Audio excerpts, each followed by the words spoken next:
इतना जान लो कि मदन मोहन, मुनिमन मोहन, विश्व मनमोहन, सुमन मनमोहन श्री कृष्ण हैं, श्री लाल जो हैं, पर इनको भी जो अपने अधीन किए हुए है वो मोहिनी प्रिया जो है। अति आसक्त रहे जल मीना, नित नव नेही नेह अधीना। इसलिए सुख श्री राधा जय राधा, राधा राधा राधा बोलो। प्रात समय सुख यह सुख तोलो। ए सुख, मदन मोहन को भी मोहित करने वाले इस राधा नाम को प्रातःकालीन उच्च स्वर से गायन करो। राधा राधा राधा। वृंदावन का हर पक्षी राधा राधा बोलता है, हमारी श्रवणेन्द्रीय शब्द नहीं पहचानती। श्री हिताचार्य चरण राधा यशो मुखर मत खगावली की श्री जी के जस का गान करते हैं, श्री जी का नाम। मैना कहती सुनो सुख, यदि महासुख में निमग्न होना है तो प्रातःकालीन शांत वेला में उच्च स्वर से पुकारो राधा राधा राधा बोलो। प्रात समय सुख यह सुख तोलो। देखो इसमें कितना अपार सुख है। रसिकन को यह मतो अगाधा, ताते बोलो जय श्री राधा। वृंदावन के रसिकों का ये अगाध मत है कि जो जय श्री राधा राधा बोलता है वो भव समुद्र से पार होकर महाप्रेम को प्राप्त होता है। मैना सुख की सुनी कहानी, सब सहचरी हिये हर्षानी। सुख और सारिका की, मैना की बात सुनकर सब सखियां आनंद मगन हो गई। हमारी प्यारी जू, हमारे प्यारे जू के नाम की महिमा, उनके प्रेम की महिमा। धन्य है वृंदावन के पशु पक्षी जो प्रिया प्रीतम की महामहिमा, जो आगम निगम अगोचर राधे हैं, उनका जस गान करते हैं। कमल नयन बस करनी राधा, कमल नयन जाके अधीन सदाई सामरो, या ब्रज को शिरताज हमारे माई श्यामाजू को राज। कमल नयन अरविंदाक्ष बस करनी राधा, जय राधा जय राधा जय सब सुख साधा। सब सुख प्रदान करने वाली श्री किशोरी जू का नाम जो राधा राधा ऐसा उच्चारण करता है, उसे लोक परलोक के सारे सुख प्राप्त हो जाते हैं। मनमोहन मनहरनी श्यामा, जय गोरी जय सब सुख धामा। सब सखिया करे जय हो गौरांगी प्रियाजू की, जय हो सब सुख प्रदान करने वाली लाडली जू की। सखियां कहती हैं एक प्राण द्वय गात, एक रंग में रंगी रहे, छिन बिछुरे न सुहात, दो दो उनके प्राण धन। ये हमारे श्यामा श्याम कहने को दो नाम हैं, दो तन हैं, पर दोनों के एक मन, एक प्राण, एक रुचि, एक स्वभाव, एक वैस। ये पलक झपकने के समय को भी कभी बिछुड़ते नहीं हैं हमारे प्रिया प्रीतम। डग भरी चल्यो न जात, बदन बिलोकत परस्पर। ऐसे प्रेमी हैं कि गलवैया दी हुई एक दूसरे के मुख चंद्र का चकोर की भांति पान करते, एक कदम भी ऐसा नहीं चलते कि वो दृष्टि हट जाए। अनशन पर भुज दिए बिलोकत, इंदु बदन बिबियोर। डग भरी चल्यो न जात, बदन बिलोकत परस्पर, ये निरखत नाही अघात, पलक विसारे मुदित मन। अपलक नेत्रों से ऐसा महासौंदर्य श्री स्वामिनी जी के मुखचंद्र का है, और ऐसा सौंदर्य लावण्य लालजू का कि दोनों परस्पर चंद्र चकोर की भांति नेत्र मिलाए हुए रूप रस का पान करते हुए चल रहे हैं। अति सुकुमार किशोर किशोरी, वास करो ही अविचल जोरी। ये अति सुकुमारी श्री लाडली जू और लालजू, ये जोरी सदैव हमारे हृदय निकुंज में वास करे। सखियां कहती हैं, लाल लाडली बोलत बैना, सुनी सुनी पुनरी झत है नैना। लाड लाडली परस्पर एक दूसरे की तरफ देखते हैं कि देखो सुख सारिका क्या बात कर रहे हैं, सखियां क्या बात कर रही हैं। अति अनुराग सुहाग भरे मन, रस सागर भीजे जिनके तन। कोटि कोटि रति अंगन वारे, मनमोहिनी मनमोहन प्यारे। युगल सरकार सिंहासन पर विराजमान हैं, दोनों के अनुराग रंग में भींजी हुई सखियां देख रहे कि करोड़ करोड़ कामरती न्यौछावर है प्रिया प्रीतम की शोभा में। फिर चले तहां ते फूल निहारी, चाल मगन हंस गति भारी। फिर प्रिया प्रीतम श्री वृंदावन की फूलों की शोभा देखने के लिए गलबहियां दी हुई आगे बढ़े। ऐसे चल रहे हैं जैसे हंस हंसनी चल रहे हों, मत मत प्रेम में उन्मत्त लटकते हैं। गौर श्याम अभिराम रंग हरे, लटक लटक पग धरत अवन पर। आज प्रभात लता मंदिर में सुख बरसत अति हर्ष युगल वर। भांति भांति के फूल निहारे, मगन भये मन प्यारी प्यारे। ये सब रसिक महापुरुष बने हुए हैं फूल, कोई और नहीं। खूब भजन करके प्रियालाल को रिझाया तो प्रियालाल की कुंज में जाकर लता बन गए, सुंदर फूल बन गए। और स्वामिनी जी कर स्पर्श करती, राधा करव चित पल्लव वल्लरी की स्वामिनी जी स्पर्श करती, पुष्प चयन करती। अहो भाग्य! देखो उद्धव जी मांग रहे हैं कि मुझे वृंदावन की कोई लता घास तृण औषधि बना दो, क्योंकि कभी प्रियालाल निकले उनकी चरण धूलि पड़ी, उनकी दृष्टि पड़ी। ये राधा दृष्टि से पोषित है वृंदावन की लताएं। फूल उतारी सहचरिन दीने, ले प्यारे प्यारी रस भीने।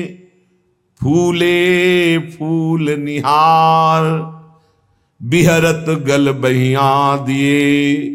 दो अति सुकुमार, फूलन के मंडप निरखी। सखियां सुंदर सुंदर फूलों से फूल बंगला की रचना करती है। फिर युगल सरकार उनके सुख के लिए वहां विराजमान हो जाते हैं। सुंदर इत्र छिड़का गया है। ये रसिकों का विषय है, जो प्रपंचातीत मोक्ष अभिलाषा त्यागी भगवत अनुराग में डूबे हुए। ये तो सौभाग्य है कि वृंदावन की पावन भूमि में ये चर्चा सुनने को मिल जाती है। नहीं तो ऐसा प्रपंच का बाहुल्य है कि भगवत चर्चा तो एक कोने में मैं मेरा तय तेरा, बस ऐसे ही प्रपंच ऐसे ही फंसाए हुए। प्रिया प्रीतम की चर्चा, भगवान की विशुद्ध चर्चा, भक्ति अनुराग में डूबना, यह तो बहुत मुश्किल विषय है। चारों ओर इत्र छिड़का गया है, फूल बंगला की रचना की गई है। आसपास सुंदर वन उपवन कुंज निकुंज प्रिया प्रीतम को सुख प्रदान कर रहे। चारों ओर सुगंध सुहाई, शीतल मंद पवन सुखदाई। यमुना जी की तरंगों का स्पर्श करके वायु बह रही तो शीतल है, और वृंदावन के पुष्पों की पराग का स्पर्श कर रही तो सुगंधित है। और धीमी धीमी आ रही कि प्रिया प्रीतम को सुख पहुंचे। हितसों त्रिविध समीर बहे, जैसी रुचि जेहि काल। जैसी प्रिया प्रीतम की सुखद वृत्ति हो, ऐसी रुचि से वायु प्रवाहित हो रही, शीतल मंद सुगंध वायु बह रही है। फूल बंगले में विराजमान होकर मंद मंद मुस्काती है प्यारी, श्री ललिता की ओर निहारी। धन्य है इन सखियों के कर कमल जो सुंदर पुष्प चयन करके ये फूल बंगले का निर्माण करती हैं। प्यारी जो मुस्कुराती हुई प्रधान सखी ललिता जी की तरफ देखती हैं। ललिता जो समझ गई और इशारा किया, तहां एक से एक संगीत की स्वामिनी सहचरियां सुंदर ताल मृदंग उपंग वीणा वेणु ये सब वाद्य बजाने लगी। हिया तो गान करो सब आई, जय जय सुनी ललिता हर्षाई। इशारे से तो समस्त सहचरियां आकर वाद्य बजा रही। जय हो जय हो जय हो जय घोष हुआ। सखियन संग ललिता रस भीनी, गावत भई मगन रसलीनी।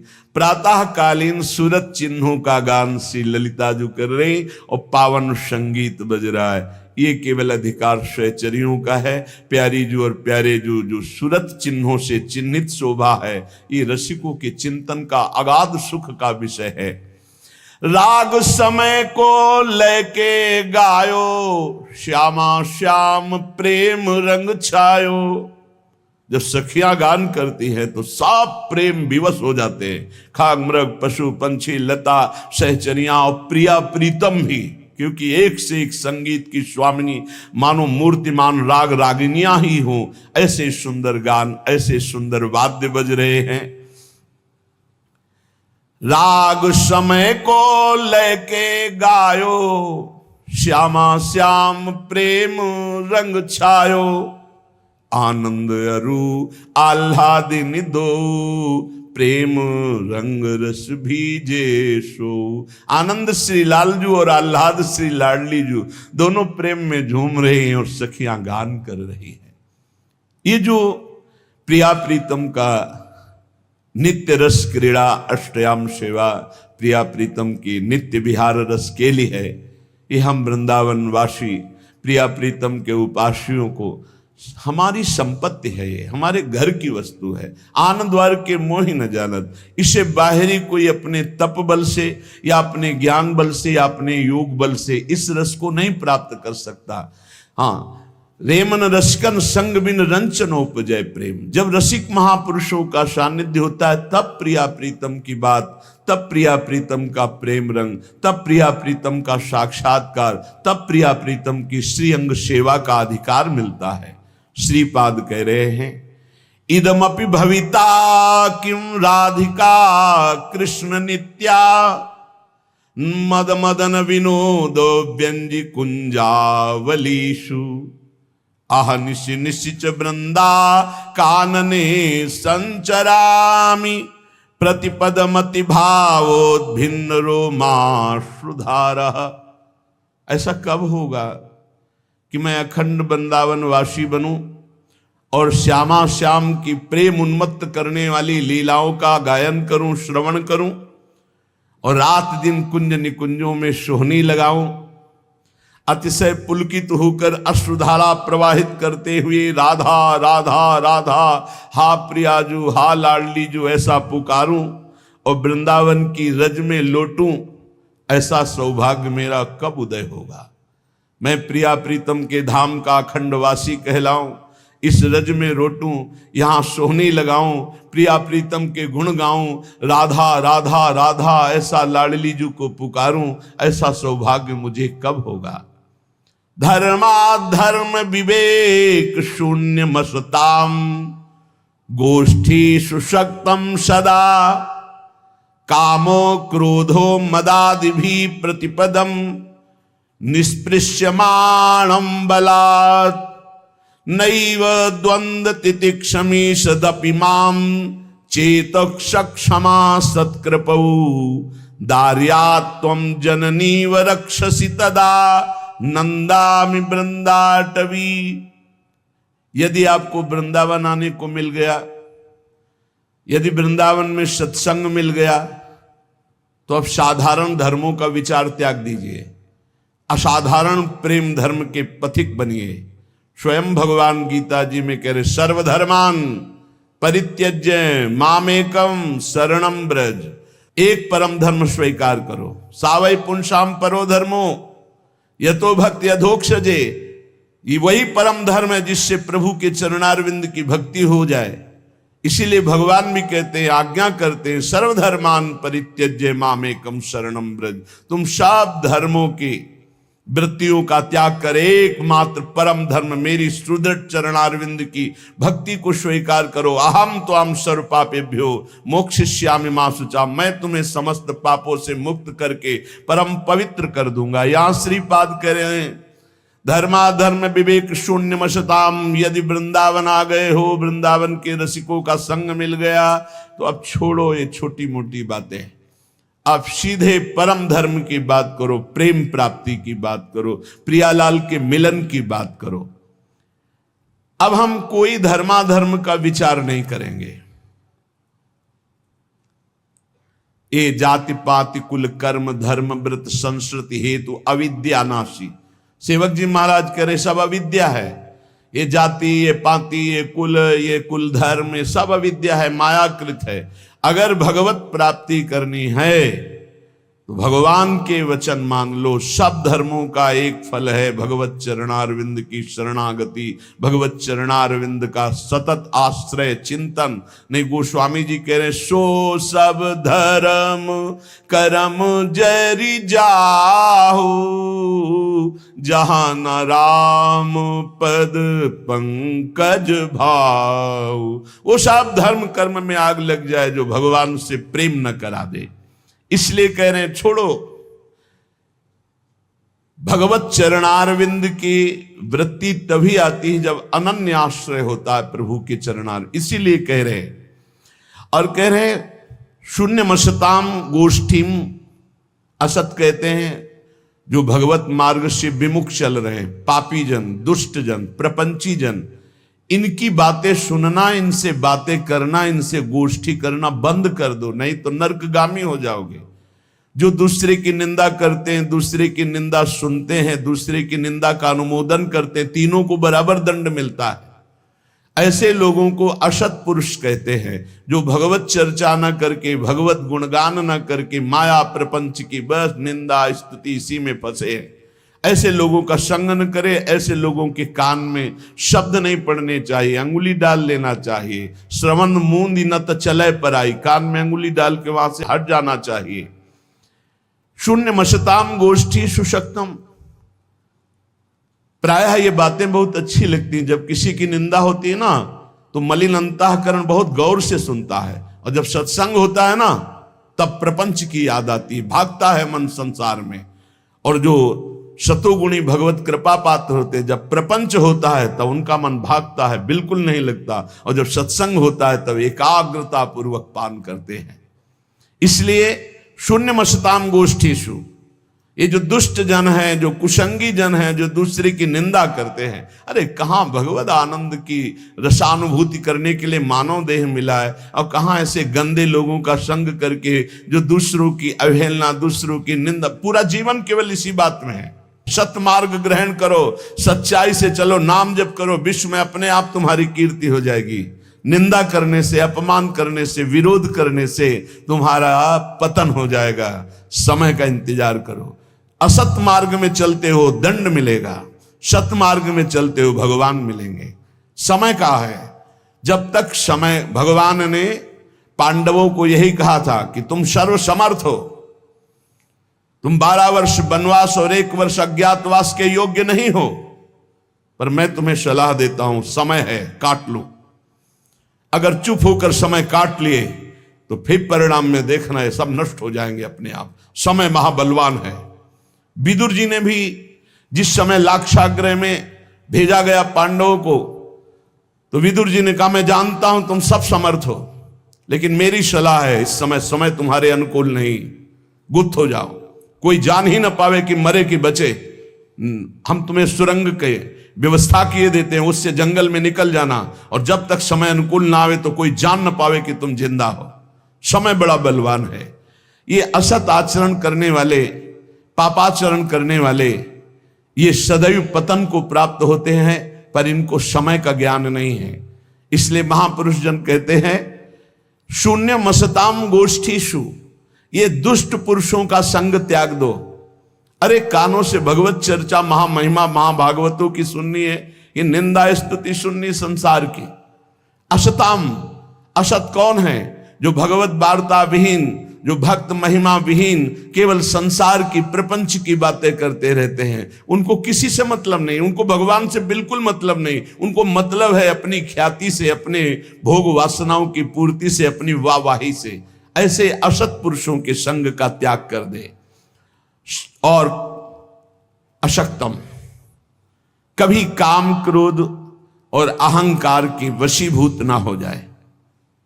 ऐसा कभी दोष ना आने पावे कि आप काम से उन्मत्त हो गए, क्रोध से उन्मत्त हो गए, अहंकार से उन्मत्त हो गए, तो फिर ये बलात् आपको नष्ट कर देगा। बलपूर्वक काम क्रोधो मदादि भी प्रतिपदम निष्प्रियमाणम बलात्, ये तुम्हारा अप्रिय कर देंगे।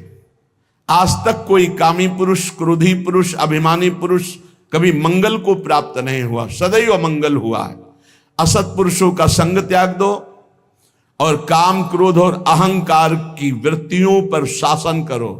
शासन वही कर सकता है जो सत्संग सुनता है, जो नाम जप करता है, उसकी बुद्धि पवित्र होती है। पवित्र बुद्धि मन पर शासन करती है, तभी काम क्रोध और अहंकार मिटता है। विचार के द्वारा मिटता है, परम पवित्र विचारों के द्वारा अहंकार का नाश होता है, कामनाओं का नाश होता है। और क्रोध की स्वयं सत्ता नहीं, क्रोध तो काम से प्रकट होता है। कामा संजायते क्रोधा। अगर हमारी कामनाएं भगवत मार्ग के अनुकूल हों तो कभी क्रोध आएगा ही नहीं। जब देह भाव की कामनाएं होती तभी क्रोध आता है, जब प्रतिकूलता होती तभी क्रोध आता है। इसलिए कह रहे सदैव काम क्रोध और अहंकार को विचारों के द्वारा, पवित्र विवेक के द्वारा इसका दमन करते रहो, नहीं निश्चित ये तुम्हारा नाश कर देंगे। नैवम द्वंद्व तितिक्षमी सदपिमाम चेत सक्षमा सत्कृपौ। सर्दी गर्मी, अनुकूलता प्रतिकूलता, मान अपमान, जय पराजय, निंदा स्तुति, ये द्वंद्व हैं, इनको सहना होगा। यदि आपको अध्यात्म की ऊंचाई पर चढ़ना है तो इनको सहना होगा। भगवान की कृपा से ये भक्तों को मिलते हैं। संसारी पुरुष तो इसी में पिस जाता है, द्वंद्वों में। ये द्वंद्व की चक्की है, चलती चक्की देख के दियो कबीरा रोए, दो पाटन के बीच में साबित रहा न कोई।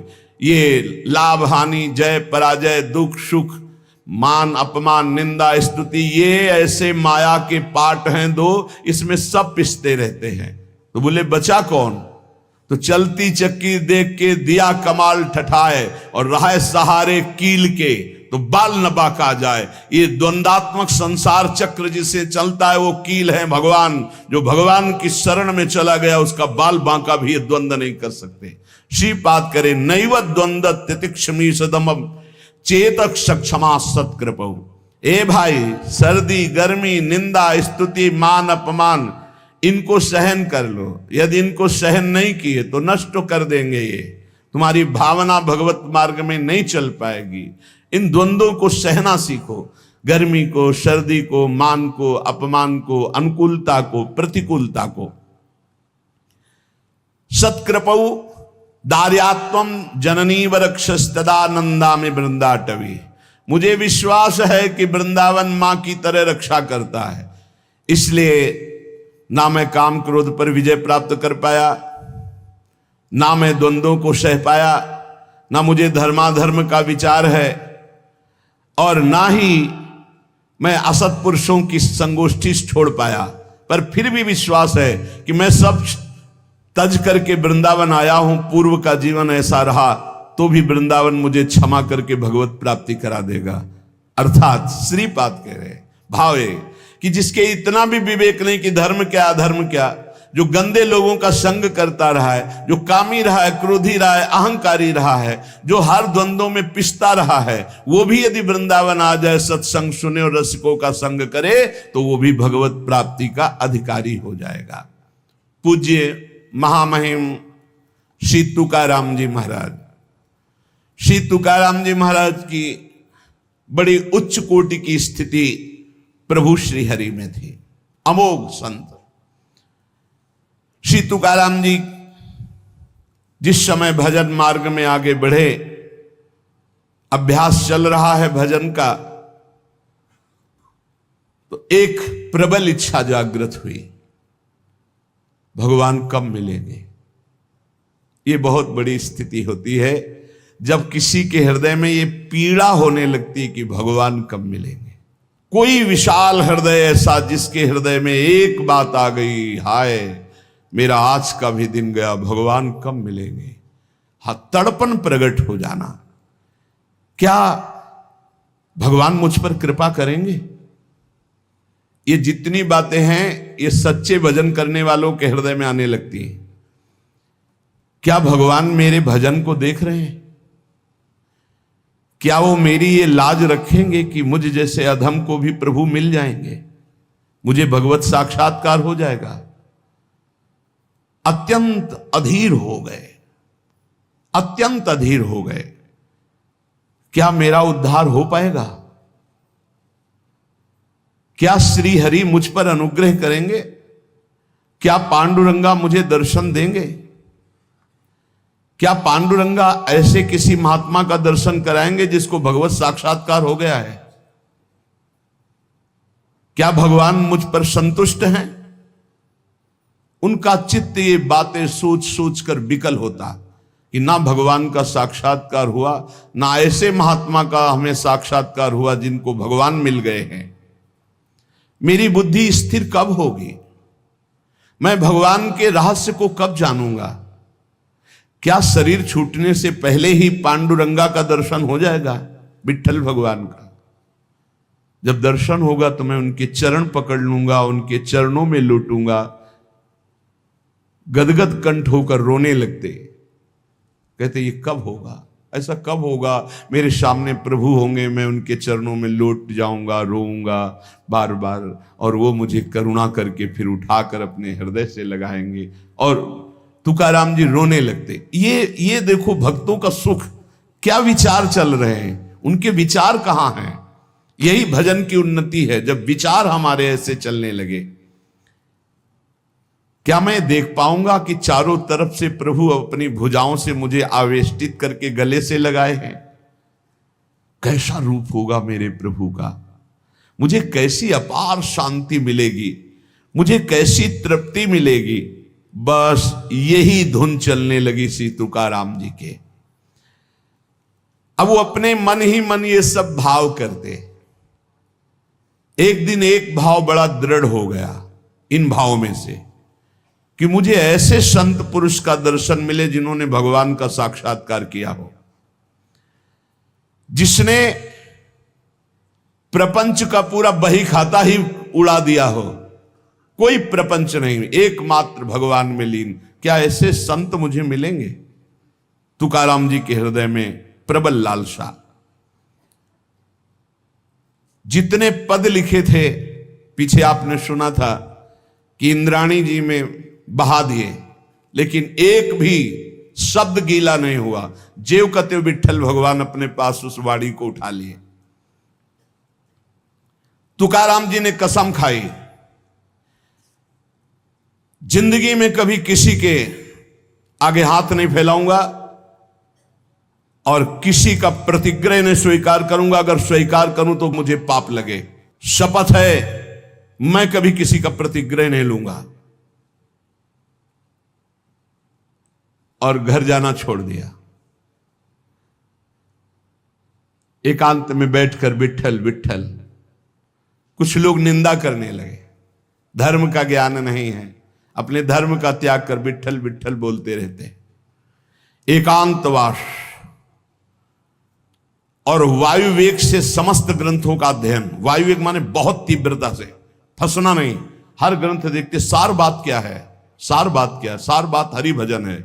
बस सब ग्रंथों को देखकर हरि भजन में राम कृष्ण हरि, जय जय राम कृष्ण हरि। कभी इसी का जप करते, कभी इसी का कीर्तन करते, कभी सुमिरन करते।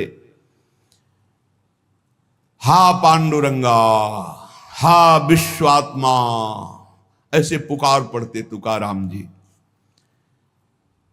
कभी कभी कहते हैं, कौन बतावे मेरा पांडुरंगा कैसे मिलेगा, कहां मिलेगा, कैसे दर्शन होंगे। तुकाराम जी के प्राणों में उथल पुथल हो रहा था। भगवान कल्पवृक्ष हैं, चिंतामणि हैं, उनका भक्त जो जो चिंतन करता है वो सब बातें भगवान पूर्ण करते हैं। ये अनुभवी भक्तों को अनुभव है कि भगवान चिंतामणि जो जो चिंतन किया वो भक्तों को प्रदान किया। उपासना उसी की सार्थक होती है जिसको सदगुरु मोहर लगा देता है।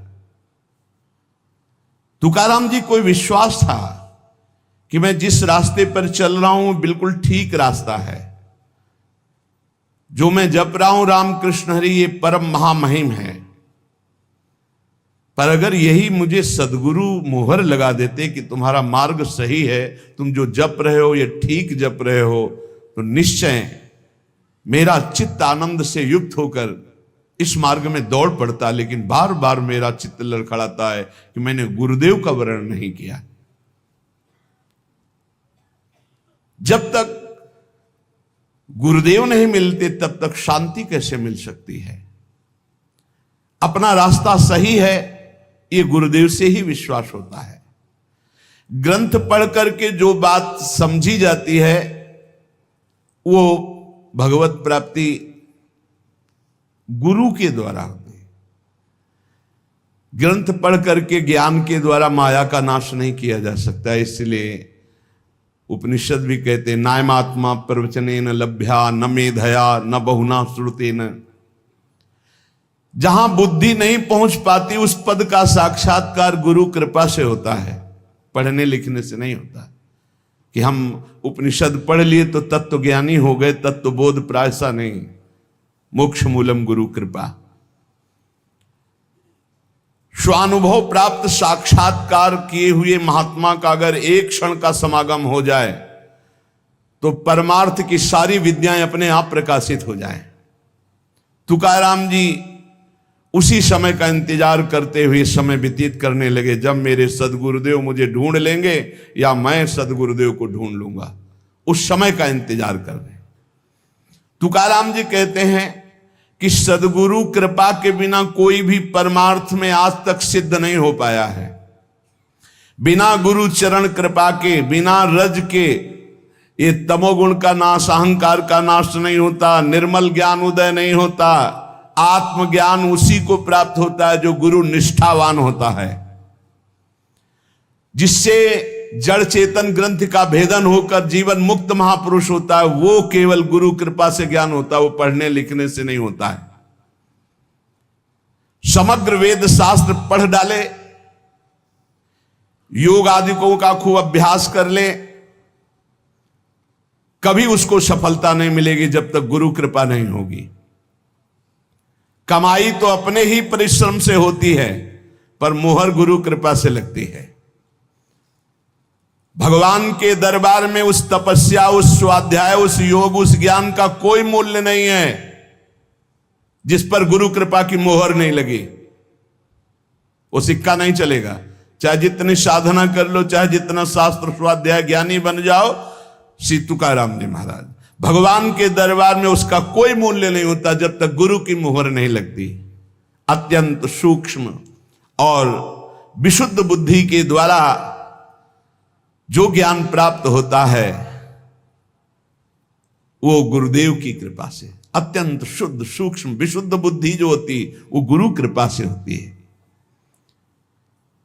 जो अहंकार से शास्त्रों का ज्ञान प्राप्त होता है वो माया को निश्शेष नहीं कर सकता, माया पर विजय प्राप्त नहीं कर सकता। जब भगवान श्री राम प्रकट हुए, भगवान श्री कृष्ण प्रकट हुए, उन्होंने श्री गुरु चरणों का आश्रय लिया, तब और जीवों की तो बात ही क्या है। वेद शास्त्र पुराण और संत सब इस विषय में एक मत हैं। श्रुति की आज्ञा है शाब्दे परे च निष्णातम ब्रह्मण्युपसमाश्रयम। जो वेद शास्त्र पुराणों की व्याख्या में निपुण है और ब्रह्मनिष्ठ, जो स्वरूप का साक्षात्कार किए हुए हैं, ऐसे सदगुरु की प्राप्ति बड़ी दुर्लभ है। श्रोत्री ब्रह्मनिष्ठ शाब्दे परे च निष्णातम ब्रह्मण्युप समाश्रयम, जो समस्त शब्द ब्रह्म के पारगामी विद्वान और पर ब्रह्म की अनुभूति से युक्त है, ऐसे सदगुरुदेव की प्राप्ति अत्यंत दुर्लभ है। ऐसे सदगुरुदेव की शरण लेने के लिए गीता में भगवान कह रहे हैं, तद्विद्धि प्रणिपातेन परिप्रश्नेन सेवया, उनके सामने साष्टांग दंडवत होकर आत्मसमर्पण करके उनकी सेवा करके उनको प्रसन्न कर लो। आचार्यवान पुरुषो वेद, जिसने गुरु के चरण पकड़ लिए वो भगवान का रहस्य जान जाता है। षडंगादि वेदो मुखे शास्त्र विद्या कवित्वादि गद्यम सुपद्यम करोति, गुरोरंघ्रि पद्मे मनश्चेन्न लग्नम ततः किम ततः किम ततः किम ततः किम। सब वेद पुराण शास्त्र सब याद कर लो, कंठस्थ कर लो। बहुत पद रचना में तुम्हारी प्रवेश बुद्धि है, बड़े बड़े कवित्व बड़े बड़े पद रच लो, लेकिन गुरु चरणों में रति नहीं है। तथा किम तथा किम तथा किम तथा, तो क्या मिला क्या मिला क्या मिला, कुछ नहीं मिला, कुछ नहीं हुआ। षडंगादि वेदो मुखे शास्त्र विद्या, सब कंठस्थ है। कवित्वादि गद्यम सुपद्यम करोति, बड़े बड़े कवित्व की रचना तत्काल कर दे, पर गुरोरंघ्रि पद में मनश्चिन्न लग्नम, यदि गुरुदेव के चरणों में तुम्हारी लगन नहीं, गुरु कृपा तुम्हें प्राप्त नहीं है, तो ततः किम ततः किम ततः किम ततः किम, ये सब व्यर्थ हो गया, किस कार्य में आया। महद्भाग्य से भगवत प्राप्त सदगुरु का मिलन होता है। जब ऐसे मिलन होता है तो मन नाच पड़ता है और जीव को अमोघस्य निश्चित भगवत प्राप्ति होती है। यथा देवे तथा गुरु, जैसे भगवान में रति वैसे गुरुदेव के चरणों में रति होनी चाहिए। श्री तुकाराम जी कह रहे, जो सदगुरु कृपा पात्र होता है सदैव तृप्त रहता है, कोई चिंता नहीं, न अपने कल्याण की न मोक्ष, मेरे गुरुदेव हैं। ऐसे अधिकारी पर गुरुदेव की विशेष कृपा बरसती, जो गुरुदेव को आराध्य देव के समान मानकर पूर्ण शरणागति से तृप्त हो चुके हैं। अब क्या परवाह, जहां गुरुदेव जाएंगे वहां मुझे जाना है। अबाध सप्त शास्त्र परिपूर्ण स्वानुभव, उत्तम प्रबोध शक्ति, दैवी दयालुता और परम शांति, ये सदगुरु के लक्षण हैं। शास्त्रों का संपूर्ण अबाध ज्ञान, स्वानुभव पूर्ण, उसका जो ज्ञान का है वो अनुभव किए हुए है। उत्तम प्रबोध शक्ति, उत्तम ज्ञान शक्ति और बड़ी दयालुता, परम शांति, इस सदगुरु के बाह्य लक्षण दिखाई देते हैं। श्री गुरु के हृदय में अपार करुणा होती है। वो महान पतित से पतित को भी गले लगाकर परमात्मा स्वरूप कर देते हैं गुरुदेव। शिष्य के भवबंधन तो उसी समय कट गए जहां भगवत प्राप्त गुरुदेव की प्राप्ति हुई। साधना तो केवल जीने के लिए है, काम तो उनका शरणागति से ही हो गया, गुरुदेव की कृपा से। जैसे सेवक जी महाराज हरिवंश महाप्रभु के लिए कहते हैं कि कटे कर्म बंधन संसारी, सुख सागर पूरी ततिभारी, विधि निषेध श्रृंखला छुड़ावें। ऐसे गुरुदेव हैं हितजू, जो इनकी शरण में आ गए, समस्त आवागमन में फंसाने वाले कर्म बंधनों को छिन्न भिन्न कर दिया, विधि निषेध का त्याग करवाकर प्रेम में डुबो दिया। गुरुदेव बड़े दयालु होते, जो भगवत प्राप्त गुरुदेव हैं। खास बात तुकाराम जी आगे सुनिएगा, इस बात की बड़ी उपेक्षा करते हैं कि जो भगवत प्राप्त नहीं है, भगवत प्राप्ति नहीं करना चाहता, ऐसे को मैं देखना भी नहीं चाहता, कोई भी हो। शिष्य के भवबंधन उसी समय कट जाते हैं जब ऐसे सिद्ध सदगुरुदेव की शरणागति मिलती है। अहंकार की छावनी उठा दी तो भगवत साक्षात्कार हो गया। अहंकार की छावनी ऐसी पड़ी हुई से गुरुदेव ही हटा सकते हैं। जो ब्रह्मानंद में भगवदानंद में सदा मस्त रहते हैं, ऐसे गुरुदेव का आश्रय प्राप्त करना बड़ा दुर्लभ है। मात संगस्तु दुर्लभ हो, अगर प्राप्त हो जाए तो निर्वाह करना बड़ा कठिन, अगम्य हो, अगर निर्वाह कर ले गए तो अमोघस्य निश्चित भगवत प्राप्ति। गुरु प्रसाद के बिना आज तक इतिहास साक्षी है, कोई संत अध्यात्म की ऊंचाई पर नहीं चढ़ा है। एक भी कोई ऐसा संत नहीं है जो गुरु कृपा का आश्रय न लिए हुए हो और ऊंचाई पर चढ़ गया हो। वो बोलना ऊंचाई नहीं, आगे यहां देखो पीछे बोला षडांगादि वेदों मुखे शास्त्र विद्या, सब शास्त्रों का ज्ञान है, षड शास्त्रों का ज्ञान, वेदों का ज्ञान, और मुख में विद्या। आप प्रश्न करो, कवित्वादि गद्यम सुपद्यम करोति, तुरंत रचना कवित्व की कर देना सब। पर गुरु रंग पद में मनश्चेन्न लग्नम, जिसका गुरु चरणारविंद में लगन नहीं लगी, गुरु चरणों का आश्रय नहीं लिया, ततः किम ततः किम ततः किम ततः किम। सभी संतों ने जो उच्च कोटि के महापुरुष हुए, श्री सीताराम ओंकारनाथ जी को देखिए, अपने गुरु जी की पादुका लंगोटी से छाती में ऐसे बांधे रहते हर समय, इतने उच्च कोटि के महापुरुष। सभी संतों ने गुरु प्रसाद का महत्व और माधुर्य बखाना है। बिना गुरु भक्ति के आनंद का अनुभव कभी नहीं हो सकता, किसी को नहीं हो सकता सच्चे आनंद का अनुभव। भगवान से मिलने की इच्छा करने वाले मुमुक्षु साधक को गुरुदेव ही वो नेत्र देते हैं जिससे भगवान का साक्षात्कार होता है। निकष कुंज ठाढ़े भय भुजा परस्पर अंश, श्री राधा वल्लभ मुख कमल निरख नयन हरिवंश।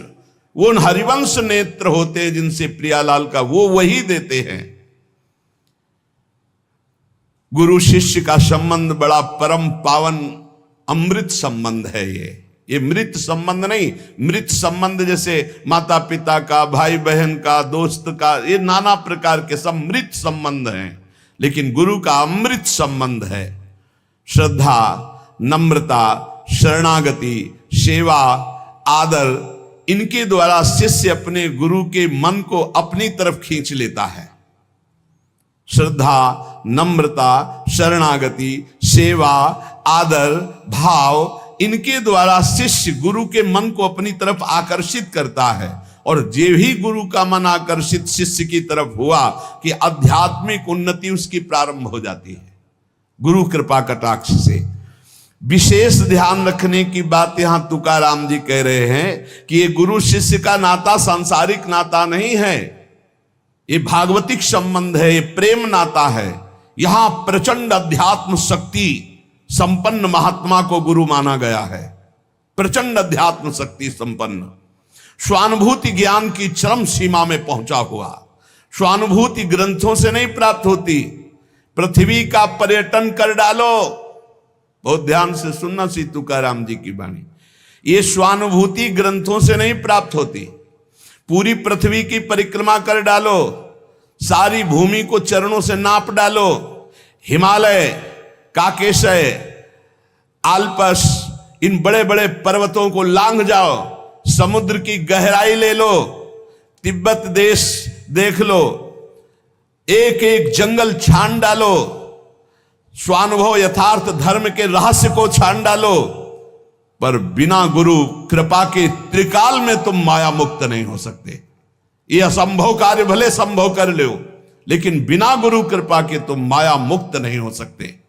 इसलिए जब किसी पर भगवान की कृपा का उदय होता है तो गुरु के लिए तड़पने लगता है कि मुझे ऐसे भगवत साक्षात्कार किए हुए सदगुरु मिले। सर्वांतःकरण से श्री गुरुदेव की शरण जिसने ली, ऐसा समझ लो कि परब्रह्म की साक्षात प्राप्ति हो गई। गुरु साक्षात परब्रह्म तस्मै श्री गुरुवे नमः।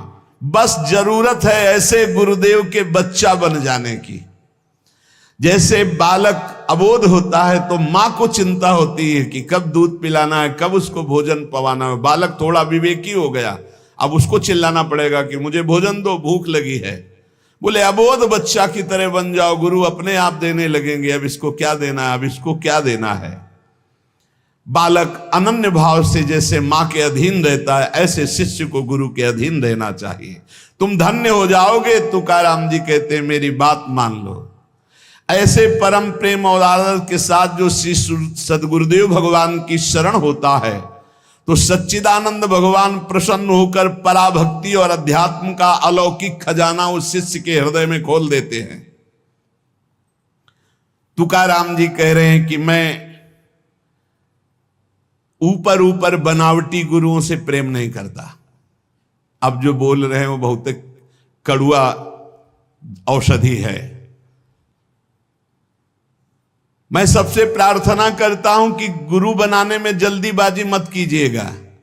तुकाराम जी कह रहे, सच्चे हीरे की खोज कीजिएगा और उन्हीं को गुरु मानिएगा। आगे वर्णन कर रहे हैं,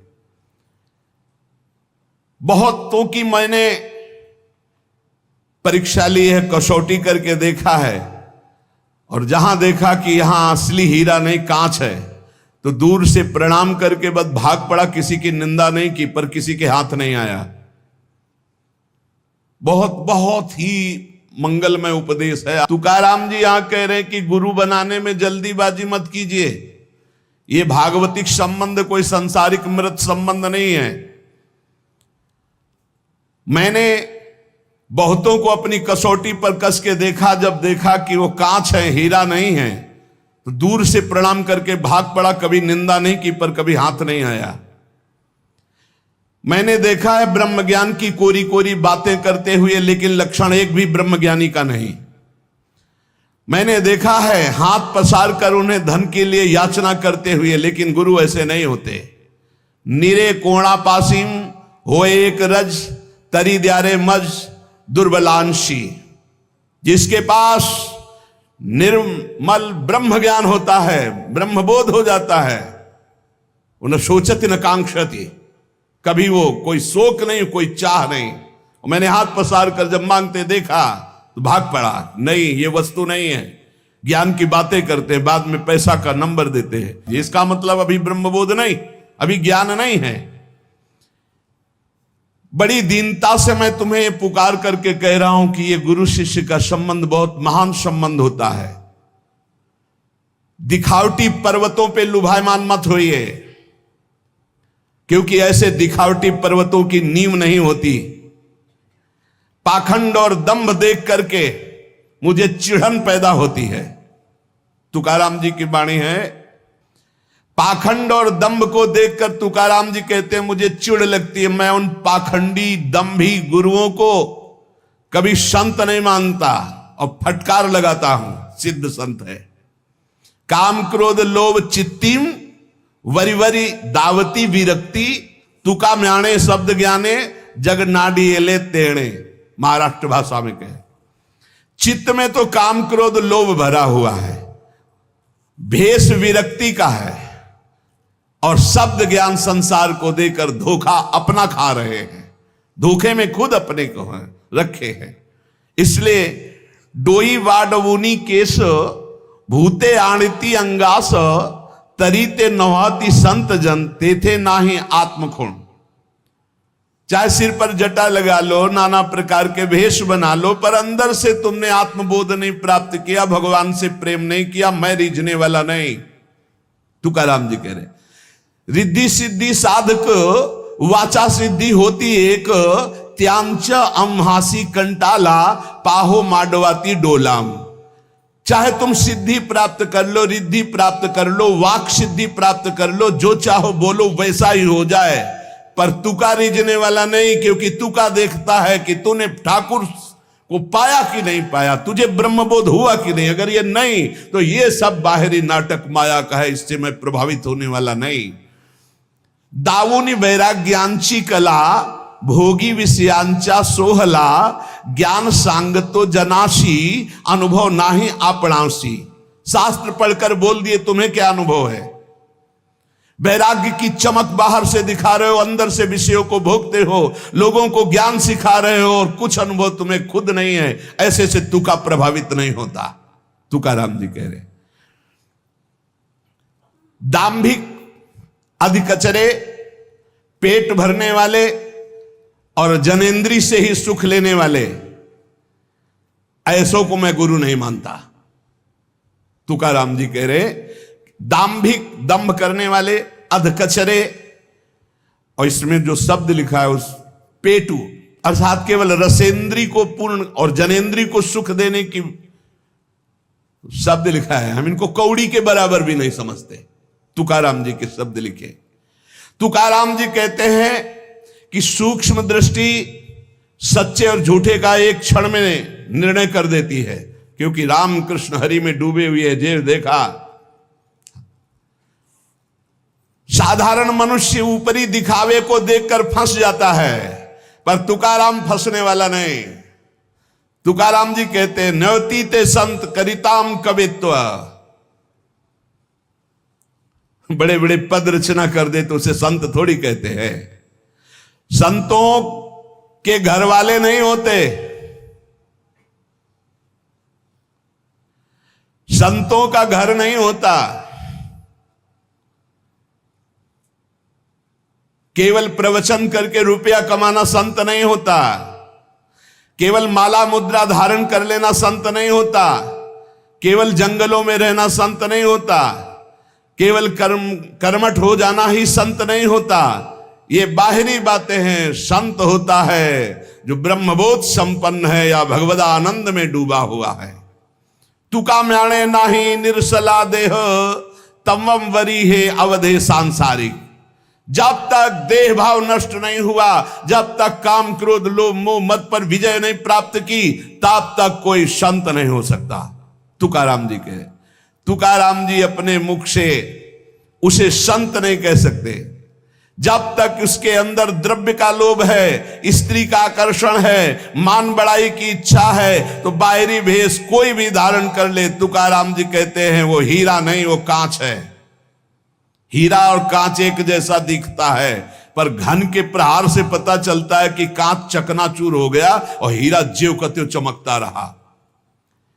ऐसे बनावटी संत अनेक हो सकते हैं, पर तुकाराम जी कह रहे हैं, मेरी आंखों में धूल नहीं झोंक सकते, मेरे हरि की आंखों में धूल नहीं झोंक सकते।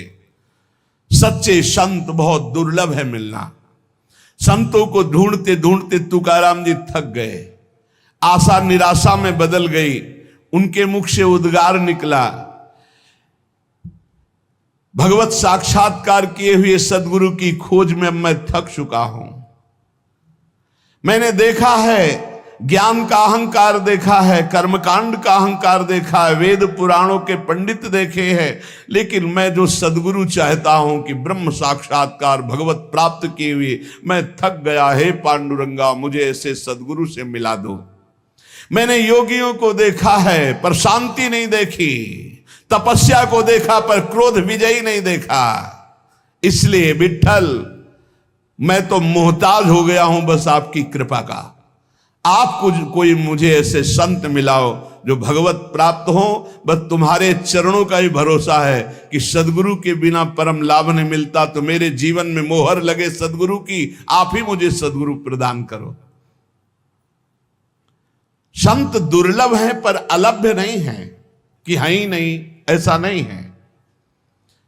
चंदन बड़ा सुगंधित और महंगा होता है, पर ऐसा नहीं कि है ही नहीं।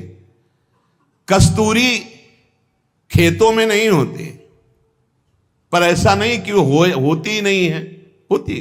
कस्तूरी मृग के नाम से। रत्न कम होते हैं, कांच चाहे जहां से खरीद लो। बनावटी देखो, एक से एक ऐसे रत्न आते हैं बनावटी, एकदम लुभायमान कर दे। हाँ असली, और जब वो असली खरीदो जाके तो करोड़ों में मिलते हैं, और 100 200 500 के ढेर सारे ले आओ।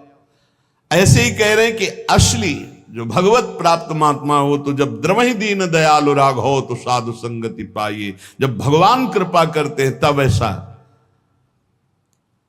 उसे ऐसे महात्मा का सत्संग लाभ होता है।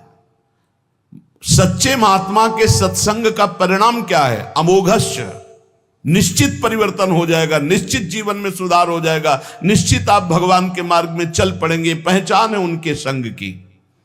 जब अनंत जन्मों के पुण्यों से भाग्यश्री का उदय होता है, तब भगवान के ऐसे प्रेमी महात्मा का संग मिलता है। भगवान जिनकी आज्ञा में चलते हैं वो महात्मा कैसे होते हैं? भगवान उनकी आज्ञा में चलते हैं।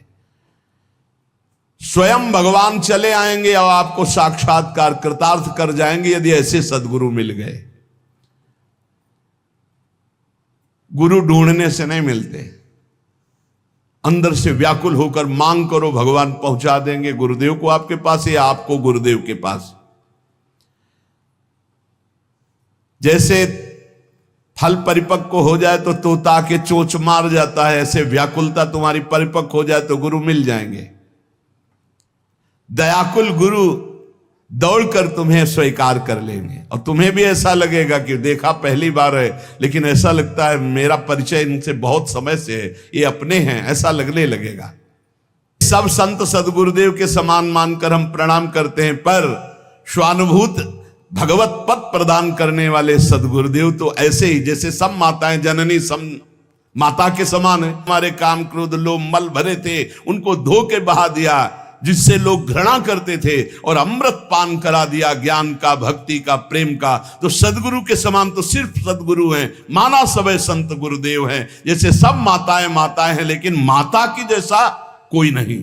हमको इतना बड़ा पुष्ट बना दिया। ऐसे सदगुरुदेव हमारे नाना प्रकार के दुर्गुण दुराचार रूप इनको कूड़ा करकट को बहा करके ज्ञानामृत प्रेमामृत पान कराकर हमें पुष्ट कर दिया। गुरुदेव के समान तो सिर्फ गुरुदेव हैं। श्री तुकाराम जी कहते हैं, जैसे ईश्वर नियुक्त माता एक ही होती है जननी, ऐसे ही ईश्वर नियुक्त सदगुरुदेव एक ही होता है। मुमुक्ष जब इस तरह की निष्ठा रख लेता है कि अब मेरे प्राण धन जीवन सर्वस्व सदगुरुदेव, तो वही भगवान ही सदगुरुदेव है, वही सारा काम कर देते हैं। शिशु को दुग्ध पान करा के मां पुष्ट करती है, शिष्य को उपदेश पान कराकर गुरुदेव पुष्ट करते हैं। गुरुदेव ईश्वर है, ईश्वर ही गुरुदेव है। गुरु शिष्य का संबंध जब तक शिष्य का कल्याण नहीं हो जाएगा तब तक गुरुदेव उसको छोड़ेंगे नहीं, चाहे जितना जन्म जन्मांतर लग जाए। ये गुरु का निश्चय होता है। अगर शिष्य में थोड़ी चूक रह गई तो फिर जन्म लो, फिर गुरुदेव दूसरे रूप में आकर मिलेंगे, तुम्हारा उद्धार करेंगे, कभी छोड़ने वाले नहीं। तुकाराम जी बहुत व्याकुल की कोई भगवत साक्षात्कार महापुरुष हमें मिले और हमारे जीवन में मोहर लगा दे। बाहरी व्याकुलता हुई तो स्वप्न एक आया। ऐसे एक स्वप्न होता है जो नींद में आता है, और एक होता है जो तंद्रा में होता है। न नींद होती है, न जागृत अवस्था होती, चेतना होती है। ऐसे महापुरुषों का आगमन जो होता है तो वो देखा है कि ऐसी स्थिति होती है कि बाह्य चिंतन नहीं, बगैर चेतना पूरी है, ना हम सो रहे हैं ना हम जग रहे हैं, और उन महापुरुष का सानिध्य प्राप्त होता है। ऐसे ही इन्होंने इंद्राणी स्नान करने के उद्देश्य से जा रहे थे, ऐसी स्थिति हुई और देखा कि इनके गुरुदेव भगवान जिनके लिए तड़प रहे थे प्रकाशित हो गए। प्रकाशित होकर के कहा कि तुमको जो चाहिए था वो अभी देता हूं। मस्तक पर हाथ रखा और कहा बोलो राम कृष्ण हरि। अभी तक वही बोल रहे थे, संशय नहीं हुआ। आज मोहर लग गई, जो मैं जप रहा था मेरे गुरुदेव ने वही दे दिया, राम कृष्ण हरि। कहा सुनो, गुरु दक्षिणा में 1 पाव घी दे देना। इनको तो इतना अपार आनंद मिल रहा है, वरद